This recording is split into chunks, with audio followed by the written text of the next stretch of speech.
আসসালামু আলাইকুম প্রিয় দর্শক, আমি ফার্মাসিস্ট আহমদুল্লাহ। আজকে আরও একটি মেডিসিনাল প্রোডাক্ট নিয়ে আপনাদের মধ্যে আলোচনা করব। প্রোডাক্টটির নাম হলো ক্লিনডাক্স ক্যাপসুল। এটি অপসনিন ফার্মাসিউটিক্যালের একটি প্রোডাক্ট। এই প্রোডাক্টটির প্রিপারেশন হলো ক্লিন্ডামাইসিন। প্রিয় দর্শক, আসুন জেনে নেই এই ওষুধটি যেসব রোগে ব্যবহার করা হয়। এই ওষুধটি অ্যানোবরিক ও গ্রাম পজিটিভ ব্যাকটেরিয়া যেমন স্ট্রেপ্টোকক্কি, স্ট্যাফাইলোকক্কি, নিউমোকক্কি সংক্রমণে খুবই কার্যকর।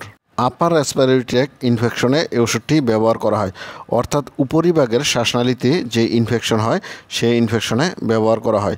লোয়ার রেসপিরেটরি ট্র্যাক্ট ইনফেকশনে এই ওষুধটি ব্যবহার করা হয়, অর্থাৎ নিম্নভাগের শ্বাসনালীর সংক্রমণে এই ওষুধটি ব্যবহার করা হয়। Skin and soft tissue infection, অর্থাৎ ত্বক এবং নরম কোষের সংক্রমণে এই ওষুধটি ব্যবহার করা হয়। বোন অ্যান্ড জয়েন্ট ইনফেকশন, অর্থাৎ হাড় এবং জয়েন্ট এর ইনফেকশনে এই ওষুধটি ব্যবহার করা হয়। পরের ব্যাপারটি হলো পেলভিক ইনফেকশন। পেলভিক ইনফেকশন সাধারণত জরায়ু, ডিম্বনালী ও অন্যান্য প্রজনন অঙ্গের সংক্রমণকে বোঝায়, আর এ রোগ কেবল মহিলাদের হতে দেখা যায়। ইন্ট্রা অ্যাবডোমিনাল ইনফেকশন, এটি হলো এক ধরনের সংক্রমণ যা পেটের গহ্বরে ঘটে। সেপ্টিসেমিয়া, ফুসফুস, কিডনি, খাদ্যনালী বা অন্য যে কোনো অঙ্গের সংক্রমণ যখন রক্তে প্রবেশ করে তখন তাকে সেপ্টিসেমিয়া বলে। ধরা যাক কোনো ব্যক্তির ফুসফুসে সংক্রমণ হয়েছে।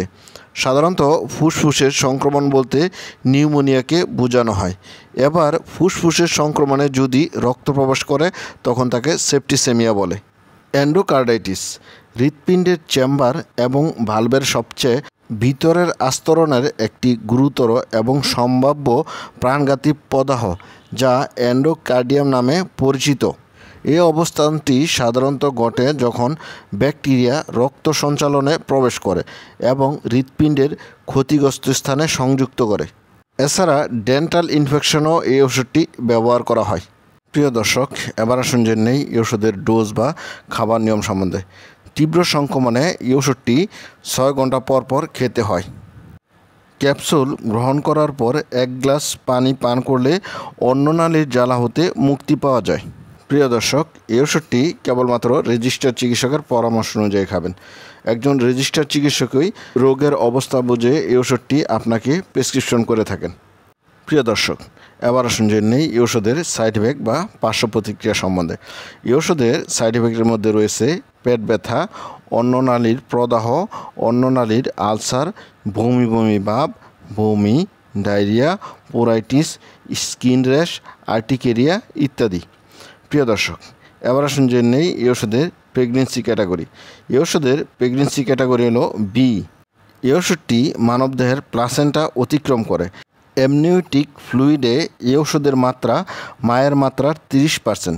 সুনির্দিষ্ট প্রয়োজনীয়তা থাকলেই কেবলমাত্র এই ওষুধটি গর্ভকালে ব্যবহার করা উচিত।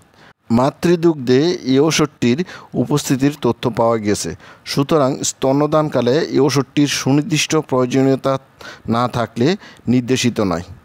বিশেষ সতর্কতা, যে রোগীদের পরিপাকতন্ত্রের রোগ বিশেষত কোলাইটিস এর ইতিহাস রয়েছে তাদের ক্ষেত্রে এই ওষুধটি ব্যবহারে সতর্কতা অবলম্বন করতে হবে। এই ওষুধটি কেবলমাত্র রেজিস্টার্ড চিকিৎসকের পরামর্শ অনুযায়ী খেতে হবে। সকল ওষুধ শিশুদের নাগালের বাইরে রাখুন। 30 ডিগ্রি সেন্টিগ্রেড তাপমাত্রায় সংরক্ষণ করুন। প্রিয় দর্শক, এবার আসুন জেনে নেই এই ওষুধের প্রাইস সম্বন্ধে। এই ওষুধের প্রতিটা 150 mg ক্যাপসুলের দাম 9 টাকা। প্রিয় দর্শক, এই ছিল ক্লিনডাক্স ক্যাপসুল সম্বন্ধে গুরুত্বপূর্ণ ইনফরমেশন। আসসালামু আলাইকুম।